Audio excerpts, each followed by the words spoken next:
तंत्र की एक परिभाषा बड़ी स्पष्ट है जिससे तंत्र का मूल स्वरूप उभर के सामने आता है। तनोति विपुलार्थान तत्वमंत्र समन्वितान त्राणम च कुरुते यस्मात् तंत्रम अभिधीयते।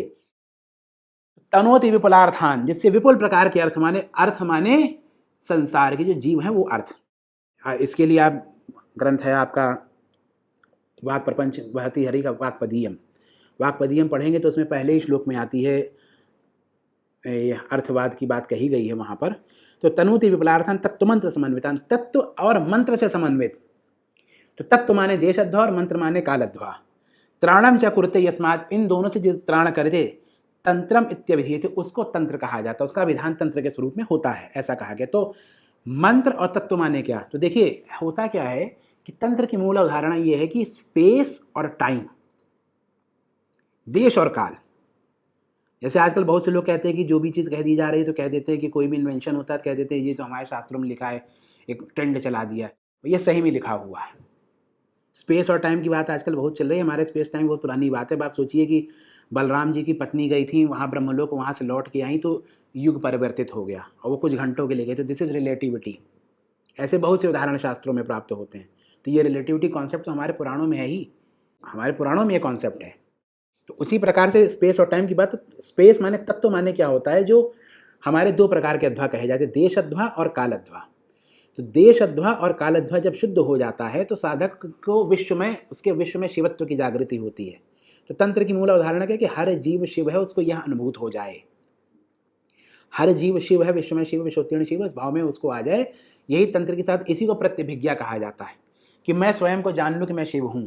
तो यही प्रत्यभिज्ञा है और इसीलिए प्रत्यभिज्ञा दर्शन है। जैसे काश्मीर शैविज्म आज कहा जाता है या काश्मीरी परमाद्वैतवाद जो है उसका एक प्रत्यभिज्ञा दर्शन भी नाम है। तो इसीलिए क्योंकि अपने आप को जान लेना।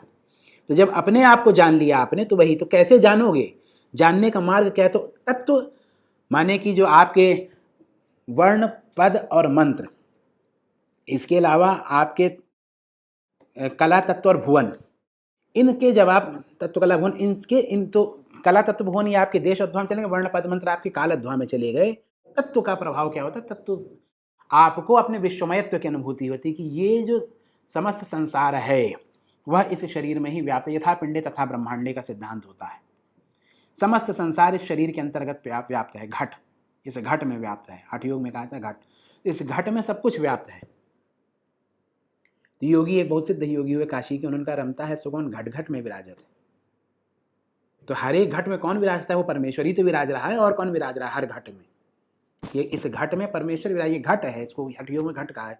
तो इस घट में परमेश्वर, तो इस परमेश्वर के पारमेश्वरत्व की अनुभूति कैसे हुई? क्योंकि परमेश्वर वासनात् वासुदेव वासितम भुवनत्रयम सर्वभूत निवासवसी वासुदेव नमस्ते, ये जो तीनों लोक है जो इसमें वासित है, तो आपको अपने वासुदेवत्व की अनुभूति, तो वही ऊपर कहा गया मतम च वासुदेव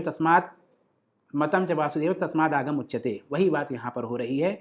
इस प्रकार से आप जब अपने वासुदेव स्वरूप को जान जाते हैं, माने अपने विश्व में शिव स्वरूप को जानते हैं और कर्म फल से मुक्त हो जाते हैं, तो क्या होता है? आपको ईश्वरत्व की सिद्धि हो जाती है।